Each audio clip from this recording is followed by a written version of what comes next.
Now as we move on, the next fun part of the episode, we have our hymn zone, our hymn and not hymn of each week. Definitely a lot of stuff we want to address, some great performances that are worthy of note. And Alec, I'm actually going to pass it to you first. Who stood out to you in week 8 during all the great performances that we saw this last weekend? Yeah, there was a lot of actually really good performances from guys across the league. Don't have them on the list, but the Cowboys offense exploded as well too. But man, I think Will Levis had some extra mayo in his coffee last Sunday because he was absolutely cooking this past week. He had 4 touchdowns. 2 of them were bombs to DeAndre Hopkins and 238 yards. And I kind of made it a double him because Hopkins was a part of that, a part of 2 of those bombs. Correct. Hopkins did his best Randy Moss impression. 4 catches, 3 of them were touchdowns. 128 yards. It was. If you're a Tennessee Titans fan, you are ecstatic to see this rookie kind of explode onto the scene in week 8, and immediately the Titans just allowing him to let it loose, like not being afraid to have him throw the ball deep and taking advantage of that arm power that has been talked about since he's been in college. So, they were a dynamic duo for sure. Won a lot of people some fantasy weeks, lost to people some fantasy weeks who benched them, me included. But they both got to be him for this week. Yeah, salute to them. I've had my jokes about Levis pretty much since he entered the draft with all his mayo talk and all of that. So to see that he's now producing for this Titans squad, this Order squad this last week, however you want to call them this last week, definitely was impressive and deserves some attention. Folks were saying the Titans may have been going to rebuild mode yet again because they couldn't figure out the QB position, but Levis showed that he potentially can be the guy going forward, and that they may not have to go find yet another one in this draft. They've now gotten him in Malik in back-to-back drafts. So, having that QB spot potentially shored up going forward with Tannehill out of the equation for the time with injury and all of that, surely provide some relief to Tennessee fans. And for those that thought they were going to just tear it all down and trade Hopkins and trade Henry and all of that, they found a reason to hold on to them for the rest of the season at least. And we'll see how that plays out. So, good for them, good for him. Happy for him and D-Hop. As D-Hop, people start to doubt D-Hop a little bit, but he showed if you give him the ball properly, he still is an elite talent there. So, salute to them for getting the job done this last week, and we'll see if it can carry on from now and not just be a one-hit wonder. So, good stuff there. On my end, someone who has not been a one-hit wonder, someone who's been balling for at least 6 straight weeks now, A.J. Brown has put up 6 straight games, I believe it is, over 125 receiving yards, which is I believe is going on. I think it's a record, at this point. Absolutely balling right now. This picture is damn near Hall of Fame worthy. We had photographer Jeff Lewis in the building a while back. He talked about some all-time great shots that he had that were in there. This is like a shot that could be right along with them, though this is not his shot, I don't believe, but it's a shot that looks incredible. A.J. Brown going up and mossing one of the Commanders players there, one-handed catch in the corner of the end zone to add to his amazing performances these last few weeks. Definitely was a good one. His full total was 8 catches, 130 yards, 2 touchdowns. This one and another one that he caught that continued to show that he is one of the upper echelon, if not the top dog amongst receivers right now. So incredible performance from him yet again, and had to make sure he was highlighted for our him zone this week. So any additional thoughts on AJ right now? Yeah, I think he's putting himself firmly in that tier 1 of wide receivers in the league with this stretch that he's been on. I think he's kind of been debated back and forth. I think before the season, people would probably put him at like the top of the second tier, but I think he's in there with the Jeffersons, the Tyreek Hills, the Jamar Chases. Like I think he's got to be in there with those tier 1 guys. He's a monster. Sensational. Yeah, I'm fully with you on that. I agree. I won't say that. We didn't really have discussion, but I always, believe that he was, like you said, capable to or up there amongst the elite of receivers. He's now getting the attention to verify that. So I'm glad that he's doing his thing. I'm glad that he is just making the most of the opportunity as someone who I was talking about. He was doubted and people drafted over him and all the receiver talk, whatever. But he's definitely making the most of opportunities that he has gotten. Even from his early days in Tennessee, he was having that same talk and showing that he was the guy. And Tennessee, for whatever reason, didn't fully believe in him and didn't want to give him his money. Same to Philly, and he now is flourishing. So yeah, salute to him for what he's doing. We'll see if he continues the rest of the year. Not only for his sake, but for my sake, I will add fantasy purposes. I do have him on my team too. So you got him and Tyreek. You got two tier 1 guys. I appreciate all the points. Hey, y'all pass on, not me. I appreciate y'all for doing that. Whatever. But yeah, definitely great stuff, and hope we can see a whole lot more of that going forward. So good stuff there from him. Excited to see how if he's in this conversation for him again. Going forward. So yeah, good stuff on that side, the fun stuff, the positives definitely want to address. I'll stick with it real quick if you don't mind for our not him segment. One of the Eagles rivals, the Giants, had a blunder this last week. Of all blunders, they were up 10-7 with like 30 seconds left and could have just kneeled it out or ran the ball or whatever, and found a way to give the Jets the ball yet again during their battle for New York. And the Jets found a way to not only convert and get a field goal to send the game to overtime, they got to go on in overtime to win the game and steal it from the Giants when it seemed like the Giants had done enough to get the job done. So Brian Daboll, I guess I'm making the face of that fallout.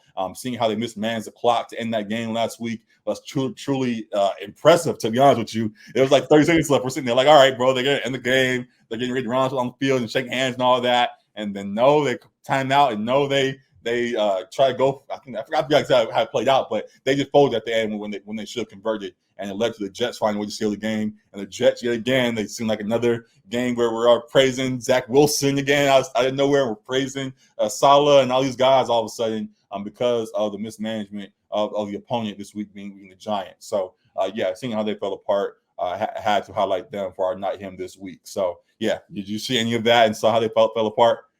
Yeah, I predicted that this game was going to be an ugly offensive game, as it turned out to be on both sides. And the Jets were able to do just enough to pull it off. I think Zach Wilson had like a late drive finally where he put together like a 60-yard drive in a limited amount, in like a 2-minute drill, and they got the field goal to tie it, and then they got the field goal to win it in OT. But yeah, this Giants team has kind of just been sputtering, man. Like, I know Saquon was out for a few weeks, and then now Daniel Jones, who hadn't been playing well, but it has been out for a few weeks, and Tyrod has stepped in and provided a little bit of a spark. But then now they got Waller out too, and Tyrod got hurt, like you said, and DeVito's and whoever that guy is. So right, yeah, exactly. Yeah, so it's been rough for the Giants. I've heard some people talk about Daboll potentially like maybe not wanting to be with the Giants for too much longer because he always wanted that Buffalo Bills job too. Right. But Sean McDermott was there. But right. Rough game for the Giants, rough season for the Giants, and I don't really see it looking up too much either. If you're Daboll and the Raiders call, you took the job. If you're Daboll going to Vegas instead. Vegas. I don't know if I want to take over the team led by Jimmy G. That would be my concern. Well, I don't think he would keep Jimmy G there. I think he's learned from the Daniel Jones situation and sees the value of the quarterback and making sure you have the right quarterback in the building. Right. I don't think he would go over there and just say, "Okay, Jimmy G, let's roll." I think he would find his own guy. But isn't Jimmy G like on a multi-year deal though? So whatever. Like he's that because he wouldn't have like the. Obviously, he would have say, but he wouldn't be like the GM. Like he wouldn't be able to just make. No, but they found the GM too over there, so the new GM will want to quarterback as well. That's true. So. That's true too. There'd be it could be a completely new regime. So maybe they might have interest there. It's a interesting, like fun market too. Very much so. So maybe, yeah. We'll see about it. A lot of names are rumored about that job right now. We'll see how it plays out. But salute to Antonio Pierce right now, who's leading the way for them for the time being, and we'll see how that plays out with them. But yeah, Daboll in New York has not gone quite as planned. They had nice early on success, and they haven't been able to quite maintain that going from there. So we'll see what they have to do to get back on track. So good stuff. Also, a quick note I will say as well, different situation, another game, another not him, I guess. Not Brock Purdy himself, but I was just, how do you feel about the Niners playing him this last week after coming off of the concussion just 6 days earlier? Yeah. Well, it was confusing to me, like, he was in concussion protocol. I don't know if it was confirmed whether or not he actually had a concussion. I guess he clearly had some symptoms like coming home on the plane. Yeah. I'm not sure who the backup is for Purdy. You know who it is. It's Big Sam Darnold. Oh, right. Yeah. Don't respect your C, man. Don't come on now. You're not slick. No, Sam was so bad in the NFL, man. But yeah, I guess I was a little bit surprised that he was starting too. But I mean, I guess they felt he was good enough to go. I think more of the concern is just how the 49ers have been playing recently. But as you mentioned, there have been other injuries, including Debo, and I think Trent Williams didn't play this last game either. Right. So those are kind of larger issues as far as being banged up. Like I don't think Purdy is suddenly a bottom 5 quarterback or whatever. Like the way people like to flip from extremes. Some people were calling him in the MVP conversation and stuff too. So right, Bree. I think he's right there in the middle of where those extremes are. But yeah, I was, I guess, a little bit surprised that he played, but clearly they thought he was good enough to go. Yeah, I bring it really not him because I thought he shouldn't have played, to be honest with you. I know it's a big game with the Bengals and all of that, but it's still middle of the season. You have plenty of season left where you can get back and make the run that you need to later on. Coming 6 days off of a concussion, even if it was maybe just not a full concussion, but symptoms of it. I thought that he should have sat down this week. I saw there a couple of plays watching the game where he snapped his head back and held his head for a second. He was trying to gather himself. It's like, bro, why are y'all even having him out here right now? I get y'all want to win games and stuff, but the most important game at the end of the season, not right now. So y'all could have sat him and let him make sure he gets over whatever he's dealing with, because it clearly was bothering him even if just a little bit. So this is not to him. I don't have a picture up. But it's more to the Niners themselves, I guess, for playing him this last week, and hopefully he can maintain his health the rest of the way. So we'll see about that. But hope for his well-being going forward. So that's it from me. Who was your not him this week? Yeah, I got a surprising name, a guy that I wouldn't expect to be on this list really ever. Especially versus the guy that usually is always in this conversation. Very true. But it's Mr. Ketchup Man himself. What's up with these quarterbacks and the condiments? You got Will Levis and the mayo, Patrick Mahomes and the ketchup. I guess he do got a little white in him too. That's that side always sneaks through somehow. But yeah, Patrick Mahomes had probably one of the worst performances in his career, just because of how elite he has been throughout his career. But 240 yards, 0 touchdowns, 2 interceptions. I believe he lost a fumble as well. This Broncos defense has gotten better. Like, obviously they were the team that got 70 dropped on them in week 3 or whatever, but they've quietly been improving on defense like every single week. I don't think they're nearly as bad as they showed against the Dolphins, but this was a team that hadn't beat the Chiefs in, I think, 8 straight meetings. Like, it had been like 4 seasons since they beat the Chiefs. Dominating. So obviously they were extra motivated, and it's a divisional matchup, and so they're extra juiced up for that game. And the Chiefs have had some of their offensive struggles as well too, and this was another kind of glaring red flag as far as the kind of one-note offense that they have with Travis Kelce, and not really another guy who's truly stepped into that wide receiver 1 role. They have Rashee Rice, who has stepped up, and they brought back McCole Hardman, but they don't really have that true wide receiver 1 guy. Like, that is Kelce, and it's if it's not clicking, that connection, they're kind of uneven as an offense. And Mahomes, I think there was questions of, like, he had an illness potentially too this week going into the game. So maybe it was partially a flu game as well too, but he's still got to be on here, because it was one of his worst performances I've seen. I saw you put this name on here, and I kind of understood it because they did lose to the Broncos squad. It would seem like they were kind of blowing things up. But I gotta be honest with you, I can't agree with this, man. The man was sick. I love Mahomes. I love Mahomes.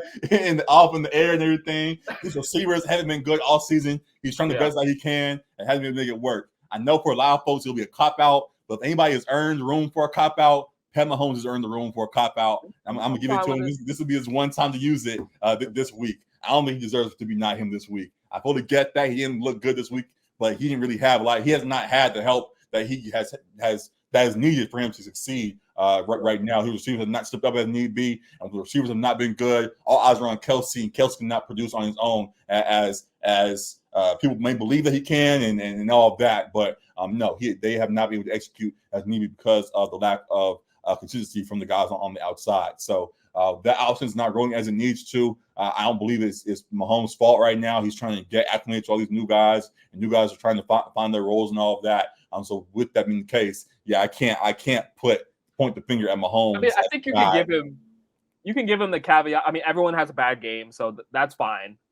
It was a bad game, but everyone gets one of those.